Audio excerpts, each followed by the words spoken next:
Alright, now that you know about 2 notes per string and 3 notes per string systems, we can move on to the next category, which is pentatonic fingerings that occur inside 3 note per string modes.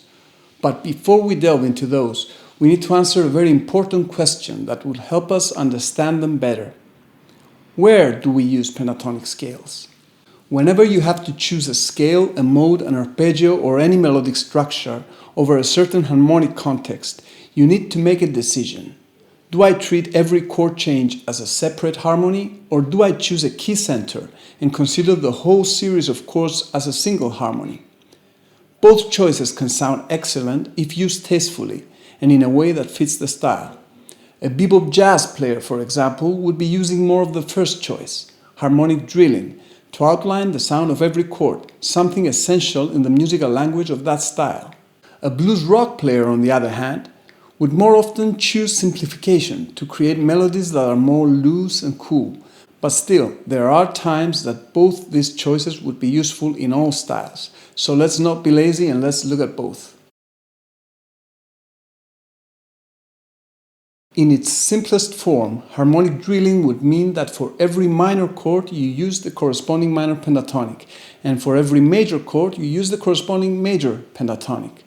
Now, there are cases where this wouldn't work, just because the underlying mode does not contain a pentatonic scale. But let's not get into too much theory right now. In most cases, this is just fine. This approach is essential for songs with unrelated chord changes. I have my younger students practice this a lot when preparing for the Trinity College Rock and Pop grade exams, because the improvisation section of the higher grades is exactly like that, constantly changing chords and keys. Playing pentatonics over chord changes is a fascinating subject, and I do get into it in the later lessons of the SFS Pentatonic series. Now, I don't know if the video lessons for those are released by the time you watch this, but if you're interested, you can go to my website and sign up to receive updates on the progress of the course, plus get access to the lessons that are already available.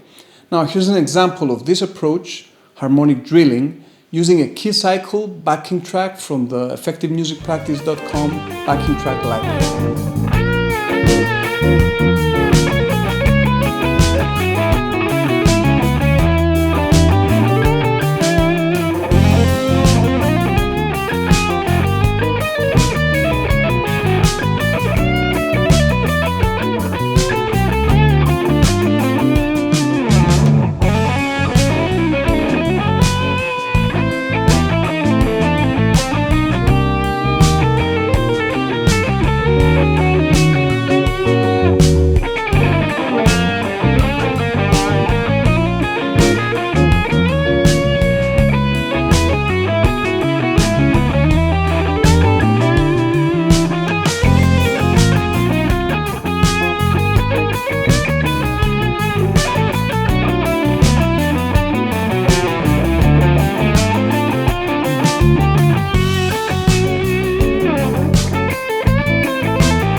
Now, harmonic simplification works in songs or sections of songs where all the chords are diatonic, or in other words, come from the same key.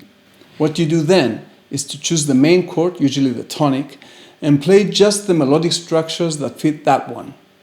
A very common example of this is blues. Most players just play the main pentatonic or minor blues scale over the whole 12-bar progression, even though they could choose to follow each chord change specifically. Now, this kind of playing may seem as less sophisticated and simplistic, but that's not true.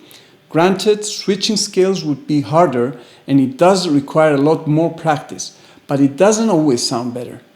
It all depends on the context and the style. In fact, many classic guitar legends have absolutely no mastery over harmonic drilling, and yet they sound great. That's because most popular styles of music use mainly diatonic chords, so you can use this approach and sound okay.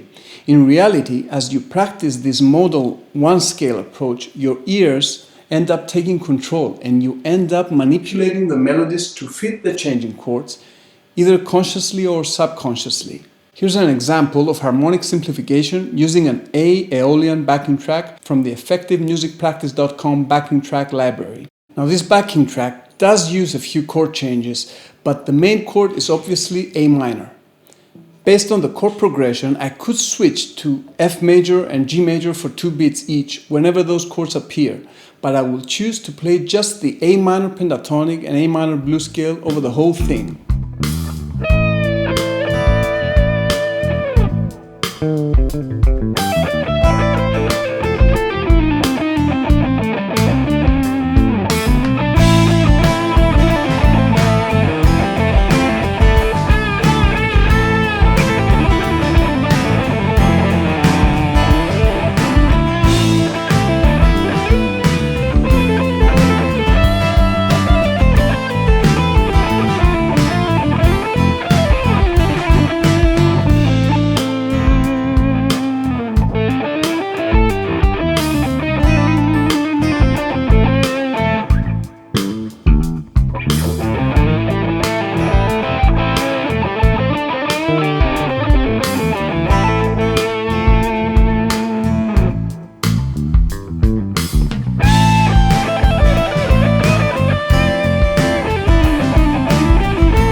That's it for this lesson.